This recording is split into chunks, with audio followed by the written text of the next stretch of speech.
Fix it fast. If your Instant Pot Pro is flashing C5, the heating element is dangerously over temp and has initiated a safety shutdown.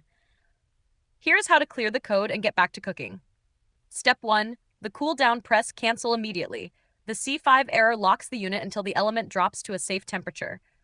Remove the inner pot and let the base sit empty for 15 minutes. Trying to restart too early will just trigger the error again. Step 2. Foreign object search.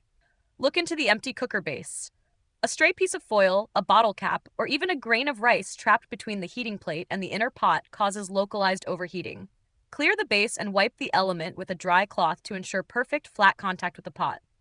Step 3. Liquid check. C5 often triggers when the pot runs dry. Without liquid to absorb the energy, the element temperature spikes. Ensure you have at least 1.5 cups of thin liquid for the 6-quart or 2 cups for the 8-quart.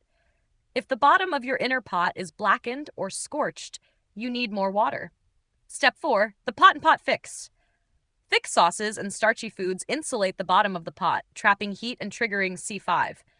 If you're cooking something dense, use the pot and pot method. Place a stainless steel trivet in the base with your water and put your food in a separate heat-safe container on top.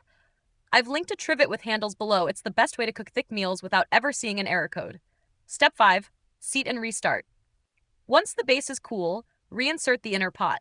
Ensure the handles are locked into the notches so the pot sits perfectly flat against the element. Add your liquid and restart. If C5 returns despite a cool base and plenty of liquid, your temperature sensor has likely failed. Contact support using the link below. Subscribe to No Filler Fixes for more fast appliance help, and grab that handled trivet in the description to make burn and C5 errors a thing of the past. Thanks for watching, and may your element never run dry again.